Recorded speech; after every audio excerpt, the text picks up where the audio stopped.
7:30 वाजलेत आणि आम्ही फक्त दोघेच गडावरती. आज कुठं माहितीये काय? चला दाखवतो.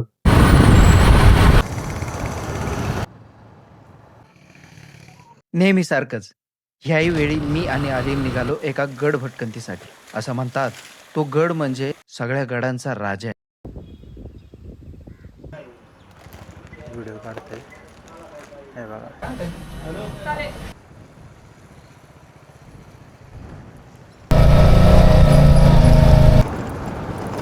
तर फायनली आम्ही आमच्या डेस्टिनेशनला पोहोचलो आहे आणि ते म्हणजे आहे राजगड. तर आता आम्ही चाललो आहे चोर दरवाज्यातनं. तर चला तुम्हाला काही सिनेमॅटिक आणि राजांचा गड दाखवतो. काय काय दिसतंय काय दिसतंय बघ. फायनली आता आम्ही एकदम सेंटरला आलेलो आहोत आणि आता इथून पुढे आमची खास कसरत चालू होणार आहे.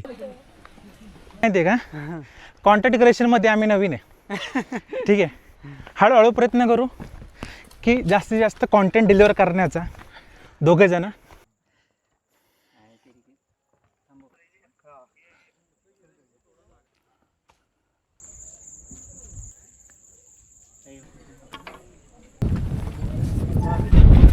हळूहळू मित्रा. जसा आम्ही चोर दरवाज्यातून वर आलो आणि बघतो तर काय सुंदर असा नजारा.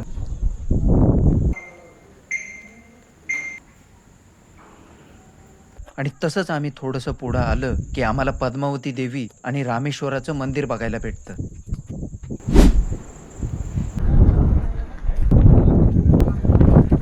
नंतर आम्ही बाले किल्ल्याकडे निघालो. कसा बसा थोडा अवघड असा ट्रेकिंग केला आणि मग काय दमदार असा बाले किल्ल्याचा दरवाजा बघितला. काय एवढं हे नाही. बाले किल्ल्यावर पोहोचलो. स्वर्ग जर बघायचा असेल ना, राजगडाच्या बाले किल्ल्यावरती यावं, मग कळेल स्वर्ग म्हणजे काय असतं. बाले किल्ला बघून झाला आणि आम्ही सुवेळा माचीकडे निघालो.